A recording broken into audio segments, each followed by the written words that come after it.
বললেন, মালিক আপনার আরো একজন বান্দা যে দীর্ঘদিন যাবত আপনার সাথে নাফরমানি করে আসতেছে, সে জানতে চেয়েছে পরকালে আপনি তার জন্য কি রেখেছেন। আল্লাহ তাআলা বললেন, ও মুসা জানিয়ে দাও, আমার ওই বান্দাকে জানিয়ে দিও, পরকালে আমার ওই বান্দাকে আমি আল্লাহ তাআলা কঠিন ভয়াবহ জাহান্নামের আগুনে নিক্ষেপ করব। বলেন নাউযুবিল্লাহ। আল্লাহর পয়গম্বর মুসা আল্লাহ তাআলার সাথে কথা বলা শেষ করলেন, যখন চলে আসতেছেন দেখা হলো ওই আবেদ যিনি 500 বছর আল্লাহ তাআলার সাথে আল্লাহ তাআলার ইবাদত বন্দেগী করেছে, ডাক দিয়ে বললেন, ও মুসা পয়গম্বর আপনি কি আমার কথা আল্লাহকে জিজ্ঞাসা করেছেন নাকি ভুলে গেছেন? বললেন না, জিজ্ঞাসা করেছি। আল্লাহ তাআলা কি বলেছেন? আল্লাহ তাআলা বলেছেন, বান্দা তোমার ইবাদতে আল্লাহ তাআলা বড়ই খুশি হয়েছেন, খুশি হয়ে তোমাকে পরকালে জান্নাতের ভিতরে একটা বালাখানা দান করবেন। বলেন সুবহানাল্লাহ। এই বান্দা খুশি হলো না, মুখটা কালো করে ফেলেছে আর মন খারাপ করে বললেন, ও আল্লাহর পয়গম্বর মুসা আল্লাহ তাআলার এই সুসংবাদে আমি খুশি না। কারণ হলো যে আল্লাহর জন্য 1 বছর নয় 2 বছর নয় দীর্ঘ 500 বছরও বেশি ইবাদত বন্দেগী করে আসতেছি, সেই আল্লাহ তাআলা জান্নাতের ভিতরে আমাকে মাত্র একখানা বালাখানা একখানা ঘর দান করবেন। ও মুসা আমি খুশি হতে পারলাম না, আমি বেজার। আল্লাহ রাব্বুল আলামিন সাথে সাথে ওহে নাজিল করে জানিয়ে দিলেন, মুসা আমার এই বান্দাকে বলে দাও সে আমার নিয়ামতের শুকরিয়া আদায় করে নাই, আমার নিয়ামতের শুকরিয়া আদায় করে যদি আলহামদুলিল্লাহ পড়তো আমি আমার এই বান্দাকে আরো অসংখ্য গণিত জান্নাত দান করতাম। বলেন সুবহানাল্লাহ। কিন্তু সে নিয়ামতের শুকরিয়া আদায় করে নাই, সে নিমক হারামি করেছে, কুফরি করেছে। এজন্য এই বান্দাকে বলে দাও আমি আল্লাহ তাআলা তার আমলগুলো দুনিয়াতে শেষ করে দিয়েছি, পরকালে তার জন্য রয়েছে কঠিন জাহান্নাম। বলেন নাউযুবিল্লাহ। এজন্য নিয়ামত পাওয়ার পরে শুকরিয়া আদায় হবে একজনের, তিনি কে?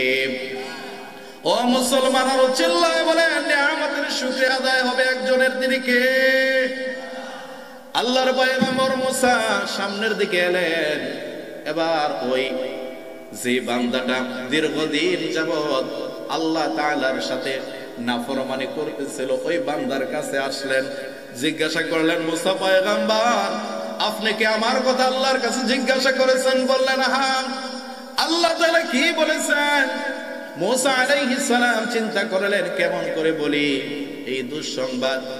তারপরেও বললেন, ও বান্দা আল্লাহ তাআলা বলেছেন পরকালে তোমাকে আল্লাহ তাআলা কঠিন ভয়াবহ আযাব গজবের জায়গা জাহান্নামের আগুনে নিক্ষেপ করবেন। বলেন নাউযুবিল্লাহ।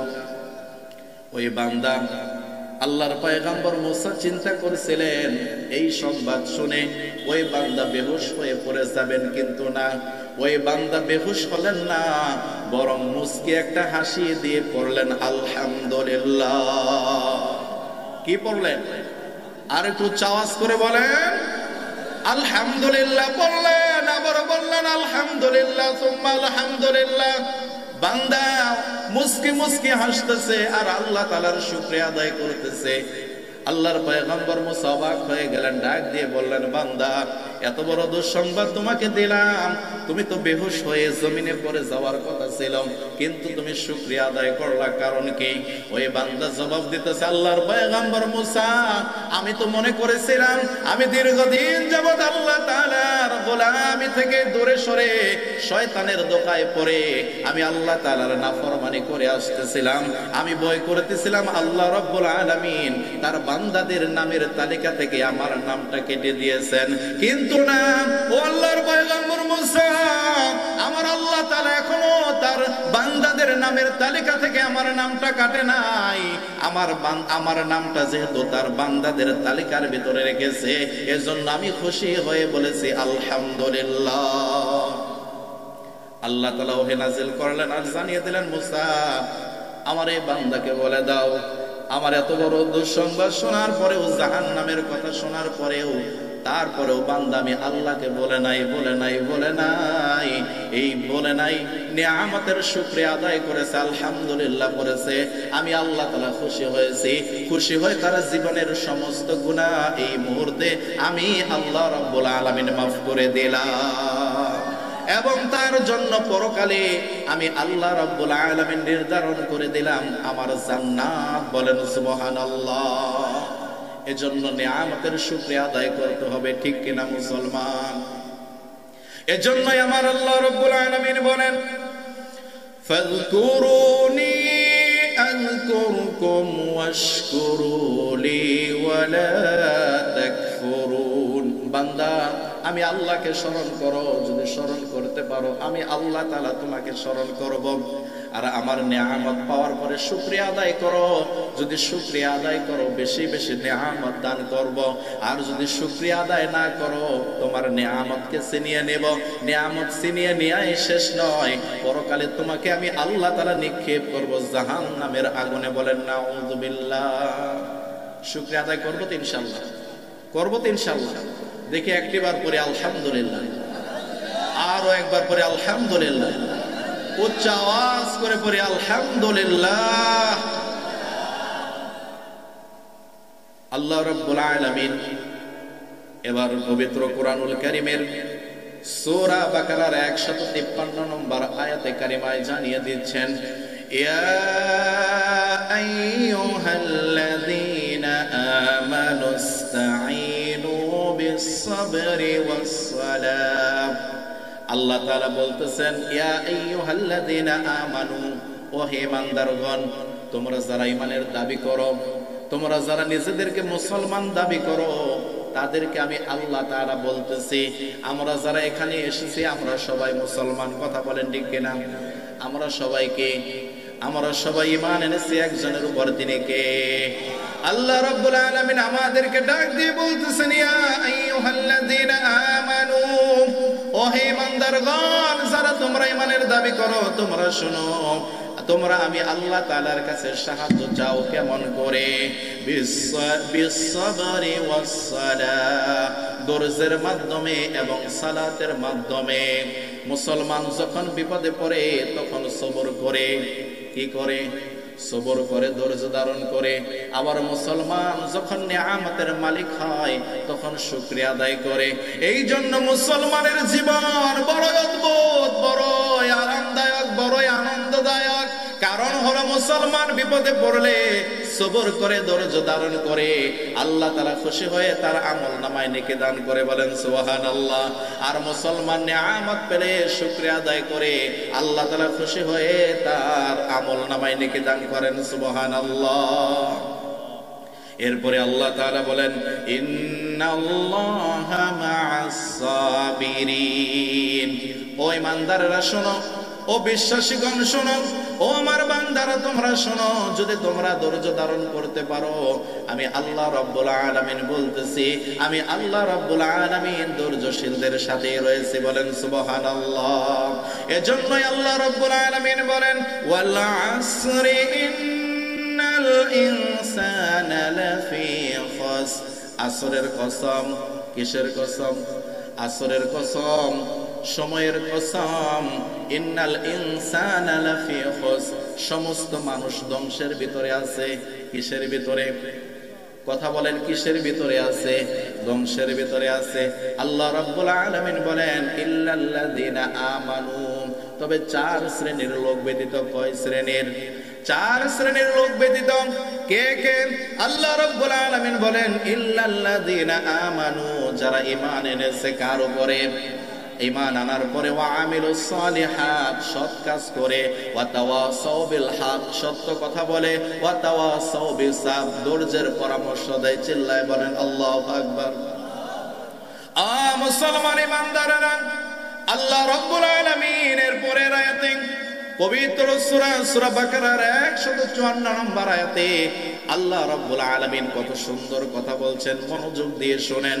আল্লাহ রাব্বুল আলামিন বলেন, ওয়ালা তাকুলু লিমান ইউকতালু ফি সাবিলিল্লাহি আমওয়াত। মুসলমান শোনো, আর যারা আমি আল্লাহ রাস্তায় জীবন দেয়, শহীদ হয়, সাবধান, তোমরা তাদেরকে মৃত বলো না। তারা কি না? তারা মৃত না, বরং তারা হলো জীবিত, কিন্তু তোমরা বুঝতে পারো না। চিল্লায় বলেন আল্লাহু আকবার। আল্লাহ রাব্বুল আলামিন বলেন, আমার রাস্তায় যারা জীবন দেয়, যারা শহীদ হয়, তাদেরকে তোমরা মৃত বলো না, বরং তারা হলো জীবিত, কিন্তু তোমরা বুঝতে পারো। আল্লাহ রাসূলের সাহাবীদের জীবনী পড়েন, সাহাবীগণ আল্লাহ তাআলার কাছে শহীদি মৃত্যু আশা করতেন। সুবহানাল্লাহ পড়েন। সাহাবীদের ইতিহাস পড়েন, সাহাবীদের জীবনী পড়েন।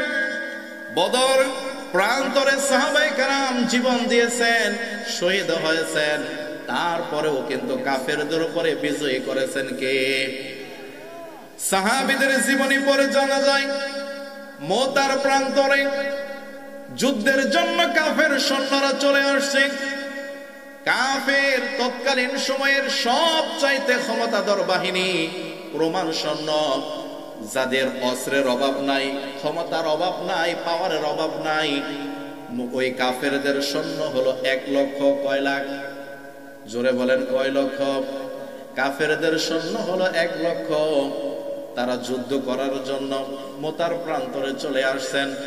আল্লাহ রাসূল সাহাবীদেরকে ডাক দিলেন, সাহাবীরা ঘর থেকে তাড়াতাড়ি বের হয়ে আসো। সাহাবায়ে কেরাম ঘর থেকে বের হয়ে আসলেন। আল্লাহ রাসূল বললেন, ও সাহাবীরা শোনো, মুতার প্রান্তরে কাফেররা চলে এসেছে যুদ্ধ করার জন্য, তাদের সংখ্যা হলো 1 লক্ষ। সুতরাং তোমরাও ঘর থেকে বের হয়ে যাও, জিহাদ করতে হবে। কারণ মুসলমানরা, সাহাবায়ে কেরাম জিহাদের পাগল ছিলেন। কথা বলেন ঠিক কিনা?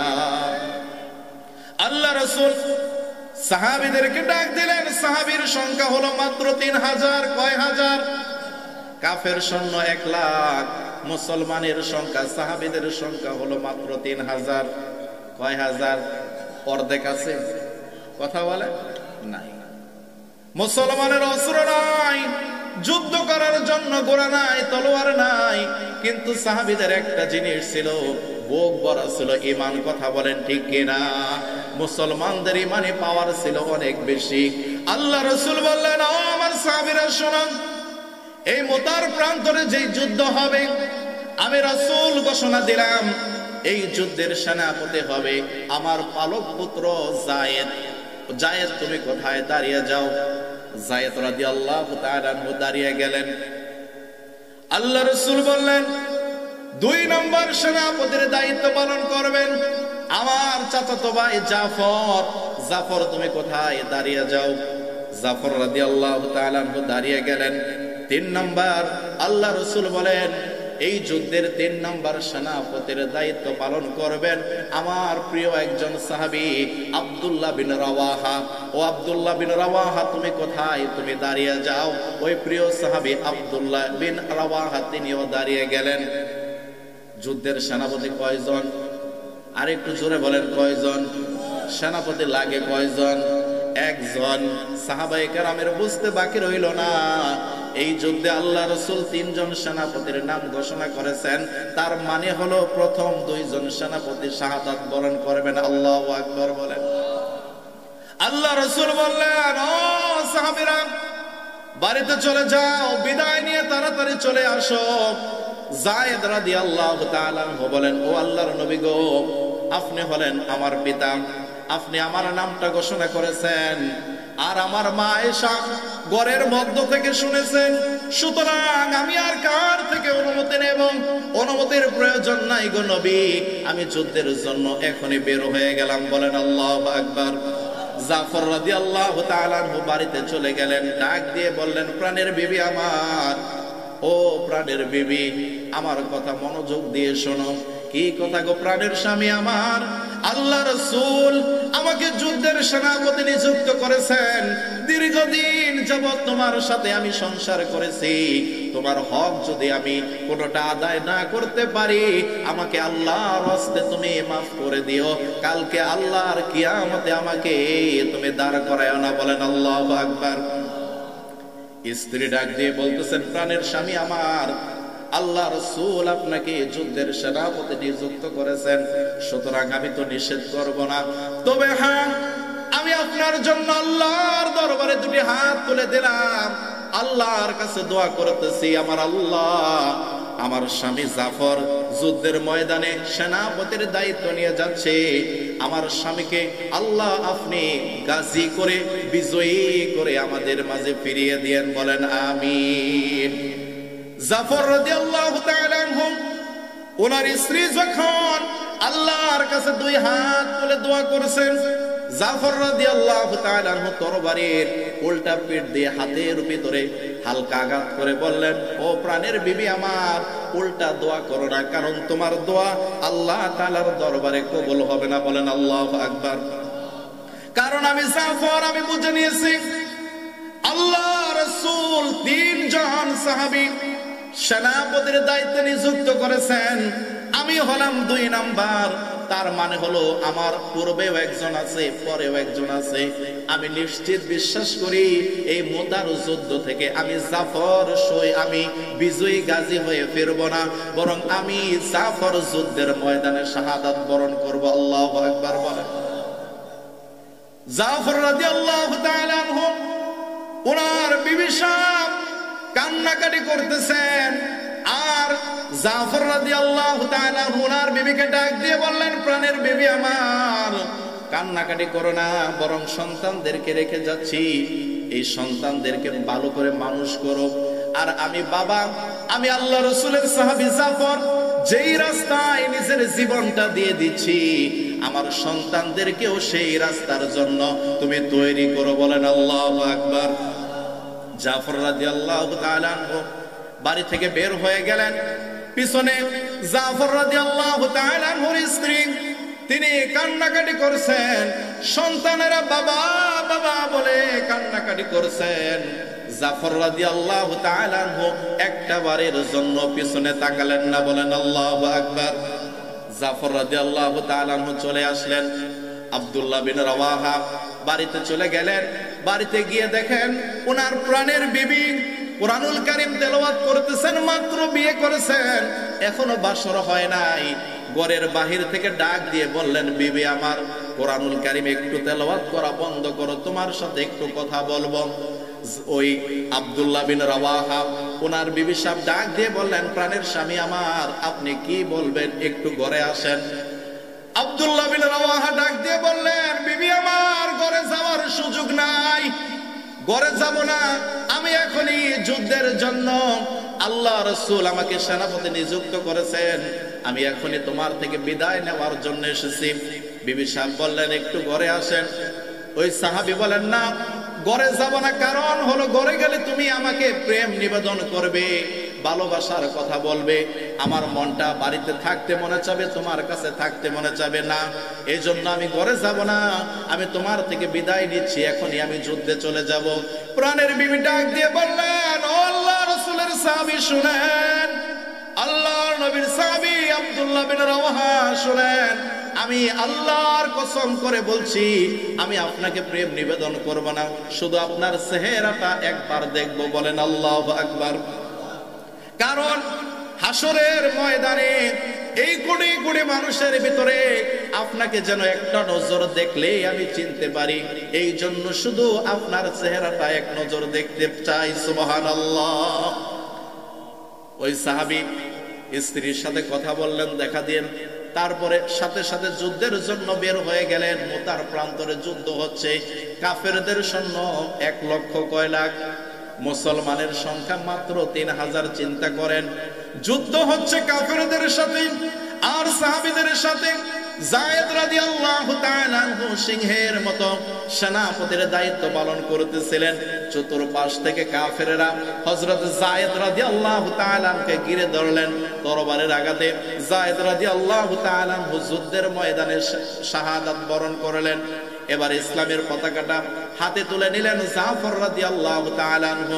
জাফর রাদিয়াল্লাহু তাআলা আনহু সিংহের মতো গর্জন দিয়ে কাফেরদের উপরে ঝাঁপিয়ে পড়লেন। কাফেররা চতুর্দিক থেকে যখন জাফর রাদিয়াল্লাহু তাআলা আনহুকে ঘিরে ধরল, এক কাফের তরবারি দিয়ে এমন ভাবে আঘাত করলো, জাফর রাদিয়াল্লাহু তাআলা আনহুর হাতটা কেটে জমিনে পড়ে গেল। বাম হাত দিয়ে ইসলামের পতাকাটা উঁচু করে তুলে ধরলেন, বাম হাতে আঘাত করলেন, বাম হাতটা কেটে জমিনে পড়ে গেল। জাফর রাদিয়াল্লাহু তাআলা আনহু কাটা দুটা হাত দিয়ে ইসলামের পতাকাটাকে উঁচু করে ধরলেন, কামড় দিয়ে ইসলামের পতাকাটা উঁচু করে ধরে রেখেছেন। বলেন সুবহানাল্লাহ।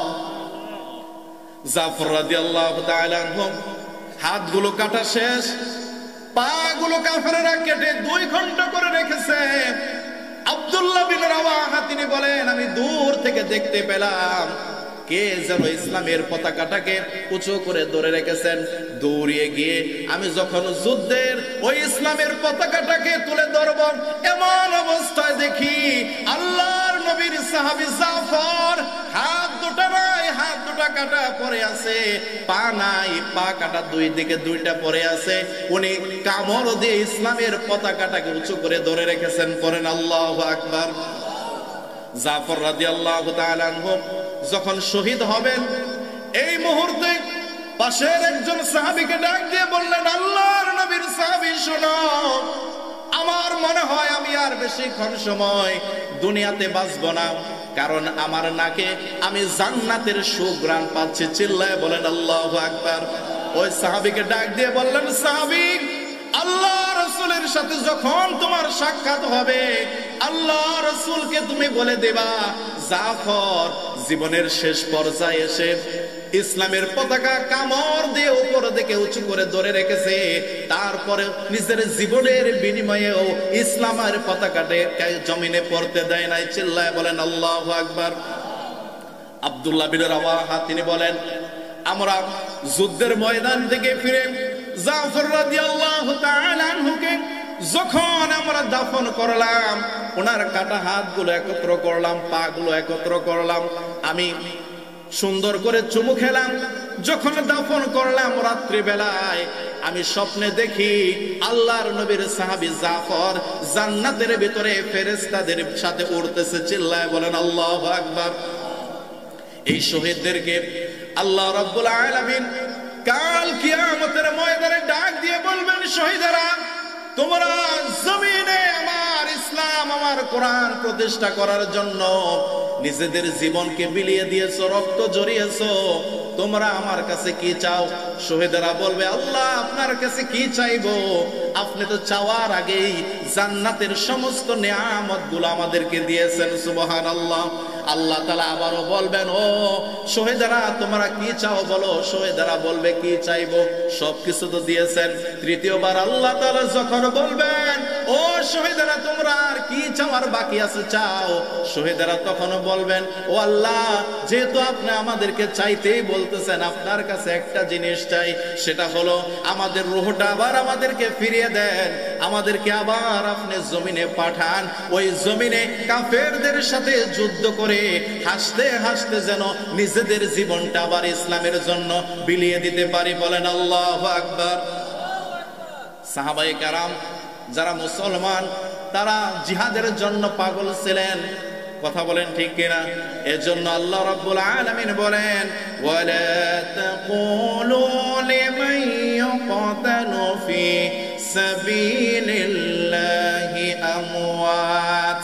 আর যারা আমার রাস্তায় আমার জন্য জীবনটা বিলিয়ে দেয়, সাবধান, তোমরা তাদেরকে মৃত বলো না, বরং তারা জীবিত, কিন্তু তোমরা তা অনুভব করতে পারো না। চিল্লায় বলেন আল্লাহু আকবার। বাল আহইয়াউ ওয়ালাকিন লা তাশউরুন। এরপরে আল্লাহ রাব্বুল আলামিন বলেন, ও আমার ধৈর্যশীল বান্দারা শুনো, ওয়ালা নাবলুওয়ান্নাকুম বিশাইইম মিনাল খাউফি ওয়াল জু'i ওয়া নাকসিম মিনাল আমওয়ালি ওয়াল আনফুসি ওয়াস সামারাত ওয়া বাশশিরিস সাবিরিন।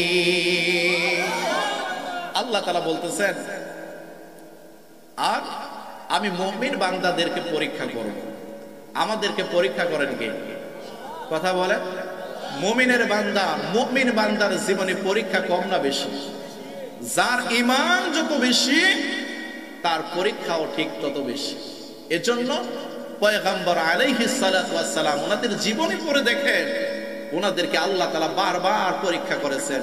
ইব্রাহিম আলাইহিস সালাতু ওয়াস সালামকে জীবনের শুরু থেকে শেষ পর্যন্ত পরীক্ষার উপর পরীক্ষা করলেন, আর আল্লাহর পয়গম্বর ইব্রাহিম আলাইহিস সালাতু ওয়াস সালাম জীবনের সমস্ত পরীক্ষাগুলোতে গোল্ডেন এ প্লাস পেয়ে পাশ করেছেন। আল্লাহু আকবার। এজন্য আল্লাহ তাআলা খুশি হয়ে উপাধি দিলেন ইব্রাহিম খলিলুল্লাহ। ইব্রাহিম খলিলুল্লাহ। আল্লাহ তাআলা বলতেছে, আর আমার বান্দারা শোনো, আমি আল্লাহ তাআলা তোমাদেরকে বিভিন্ন ভাবে পরীক্ষা করব। কেমন করে পরীক্ষা করব? আল্লাহ রাব্বুল আলামিন বলেন, ওয়ালানাবলুওয়ান্নাকুম বিশাইইম মিনাল খাউফ, ভয়ের দ্বারা পরীক্ষা করব, ওয়াল জুই ওয়া নাকসিম মিনাল আমওয়ালি ওয়াল আনফুসি ওয়াত তামারাত, ফসলের ক্ষতির দ্বারা পরীক্ষা করব। আমাদের ধন সম্পদ দেয় কে? কথা বলেন। ধন সম্পদ দিয়েছেন আল্লাহ। আল্লাহ তাআলা বলেন, বান্দা তোমাদের ধন সম্পদ দিয়ে পরীক্ষা করব, তোমাদের সন্তান দিয়ে আমি আল্লাহ তাআলা পরীক্ষা করব। এজন্য কোন নিষ্পাপ ছোট্ট মাসুম সন্তান মাত্র দুনিয়াতে এসেছে, সন্তানের বয়স মাত্র কয়েকদিন, কয়েক মাস, এক বছর, এরকম ছোট্ট সন্তান, এই সন্তানটা দান করেন কে? কথা বলেন। এই সন্তানটা দেওয়ার পরে ওই সন্তানটা আবার ছিনিয়ে নেন কে? আল্লাহ রাব্বুল আলামিন যখন ছোট্ট সন্তানটাকে নিয়ে নেন, ফেরেশতাদেরকে ডাক দিয়ে বলে, ও ফেরেশতা, মা বাবার কোল খালি করে আমি এই সন্তানটা আবার নিয়ে নিলাম। এই সন্তান ছোট্ট নিষ্পাপ মাসুম সন্তান যখন আমি নিয়ে নিলাম, এর মা বাবা কেমন আচরণ করেছে? ফেরেশতারা বলেন, আল্লাহ, এই মা বাবা তারা ধৈর্য ধারণ করেছে এবং বলেছে, ইন্না লিল্লাহি ওয়া ইন্না ইলাইহি রাজিউন। তারা ধৈর্য ধারণ করেছে। আল্লাহ রাব্বুল আলামিন ডাক দিয়ে বলে, ফেরেশতা, এই আদরের সন্তান, নিষ্পাপ মাসুম সন্তান, মা বাবার কলেজার ধন, এই ছোট্ট সন্তানটা আমি নিয়ে নিলাম। যেই মা বাবা ধৈর্য ধারণ করেছে সেই মা বাবার জন্য সুসংবাদ, সেই মা বাবার জন্য সুসংবাদ, আমি ওই মা বাবাকে জান্নাতের ভিতরে একটা বালাখানা দান করব। চিল্লায় বলেন আল্লাহু আকবার। ওই জান্নাতের উপরে লেখা থাকবে বাইতুল হামদ, প্রশংসার দরজা। আর ওই নিষ্পাপ ছোট্ট সন্তান কাল কিয়ামতের ময়দানে জান্নাতে ঢুকবে না, জান্নাতের দরজায় দাঁড়িয়ে থাকবে। ওই সন্তানকে আল্লাহ ডাক দিয়ে বলবেন, সন্তান, ও নিষ্পাপ মাসুম সন্তান, তুমি কেন জান্নাতে যাও না? ওই সন্তান বলবে, আল্লাহ, মা বাবার জন্য আমাকে, মা বাবার চোখের আলো আমাকে দান করেছিলেন, মা বাবা আমাকে কত আদর করেছে, আর ছোট্টবেলায় আপনি আমাকে ছিনিয়ে নিয়েছেন, কেড়ে নিয়েছেন। আমার মা বাবা ধৈর্য ধারণ করেছে, আমার মা বাবা কত কষ্ট করেছে, সেই মা বাবাকে দুনিয়াতে আমি মা বাবার আদর সোহাগ থেকে বঞ্চিত হয়েছে। সুতরাং আজকে জান্নাতে আমি যাব, কিন্তু ওই মা বাবাকে রেখে আমি আপনার জান্নাতে যাব না। বলেন সুবহানাল্লাহ। এজন্য